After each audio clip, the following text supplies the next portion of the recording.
ایک عاجزانہ درخواست ہے، میرے چینل کو سبسکرائب کریں۔ شکریہ۔ بسم اللہ الرحمن الرحیم۔ امید ہے آپ سب دوست ایمان و صحت کے بہترین حالت میں ہوں گے۔ دوستو، اشفاق احمد صاحب لکھتے ہیں کہ میری عمر تقریباً 44 برس تھی۔ ہمارے محلے میں ایک گورکن رہتا تھا، نام محمد یوسف تھا۔ مضبوط جسم اور بڑی بڑی آنکھیں جن میں نور ہی نور بھرا ہوا تھا۔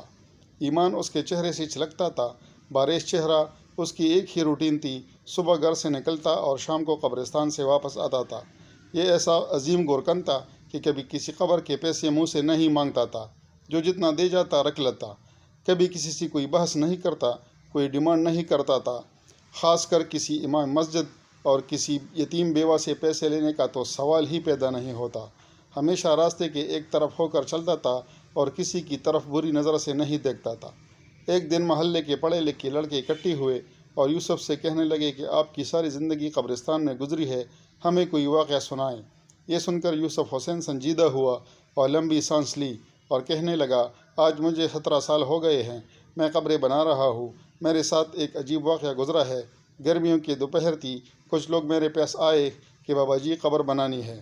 میں نے پوچھا کہ آدمی ہے یا عورت، تو انہوں نے بتایا کہ عورت کرنٹ لگنے کی وجہ سے فوت ہو گئی ہے۔ وہ لوگ ایک کہہ کر چلے گئے، میں عموماً اکیلا ہی قبر بناتا ہوں۔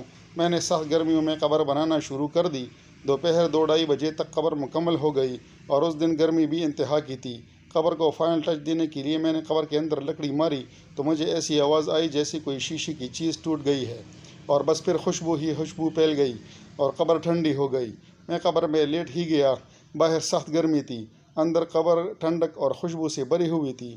اس سے میری روح تک خوش ہو گئی۔ میں حیرانی اور دہشت سے خاموش رہا۔ مغرب کے بعد جنازہ آ گیا، عورت کے ورثاء نے اسے دفنا دیا اور چلے گئے، مگر میرے اندر تجسس بھرا ہوا تھا کہ اس عورت کی کون سی نیکی ہے جس کی وجہ سے اس کو اتنا بڑا انعام ملا ہے۔ باتوں ہی باتوں میں نے معلوم کر لیا تھا کہ یہ عورت فرید گیٹ ملتان کے اندر رہنے والی تھی اور بجلی کے کرنٹ لگنے سے فوت ہو گئی ہے۔ اب اجداد یہیں کہیں رہنے والے تھے۔ میں پوچھتا ہوا فرید گیٹ پہنچ گیا اور عورت کے بارے میں معلوم ہوا کہ اس عورت کا خاوند کچھ عرصہ پہلے فوت ہو گیا تھا۔ وہ بیچارہ 6-7 سال بیمار رہا۔ اس عورت نے دن رات اس کی خدمت کی۔ خاوند کی شدید بیماری کے باوجود اس کے ساتھ بے وفائی نہیں کی اور دل و جان سے اس کی تیمارداری کرتی رہی۔ باوجود غربت کے اس کو محنت مزدوری کر کے کھانا کھلاتی رہی اور اپنے جذبات اور اپنے بیمار خاوند پر قربان کر دیا۔ یہ گورکن کہتا ہے کہ مجھے معلوم کرنے پر پتہ چلا کہ اس کے شوہر کے گردے بالکل خراب ہو چکے تھے اور کچھ مردانہ مسائل بھی جن کا کوئی حل نہ تھا، لیکن اس کے باوجود اس کی بیوی نے کسی کو بھنک تک نہیں لگنے دی اور زندگی کے ہر لمحے اس کے ساتھ وفا کی، حتیٰ کہ اس کے خاوند سے ہمیشہ اس کے لیے دعا نکلتی تھی اور وہ ہمیشہ کہتا تھا، میں تجھ سے راضی ہوں جو تو نے میرے لیے کیا ہے۔ اتنا میرے لیے نہ میری ماں باپ نہ میرے بہن بھائیوں نے کیا۔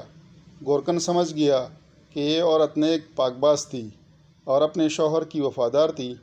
اشفاق احمد صاحب فرماتے ہیں کہ جو لوگ اللہ تعالیٰ کی رضا کی خاطر بے لوث انسانیت کی خدمت کرتے ہیں اور اپنی راہ میں بھی اللہ کی راہ میں جاگتے ہیں، انہی لوگوں کے بارے میں اللہ تعالیٰ نے فرمایا ہے کہ میں ایسے انعامات دوں گا کہ جس کو کسی آنکھ نے نہ دیکھا اور نہ کسی نے تصور کیا۔ خوش نصیب ہیں وہ لوگ جن کی قبریں خوشبو اور ٹھنڈک سے بھری پڑی ہیں۔ ایک بیوی کی اس سے زیادہ وفا کیا ہو سکتی ہے کہ وہ اپنے شوہر کے مطابق چلے، اپنی زندگی کا لمحہ اپنے شوہر کو راضی کرنے کی خاطر گزارے، اس کی فرمانبرداری کرے، تو اللہ تعالیٰ اجر کیوں نہیں دے گا۔ دعا ہے کہ اللہ تعالیٰ ہمیں اور سب مسلمانوں کو بخش دے اور آخرت میں ٹھنڈک عطا فرمائے۔ آمین۔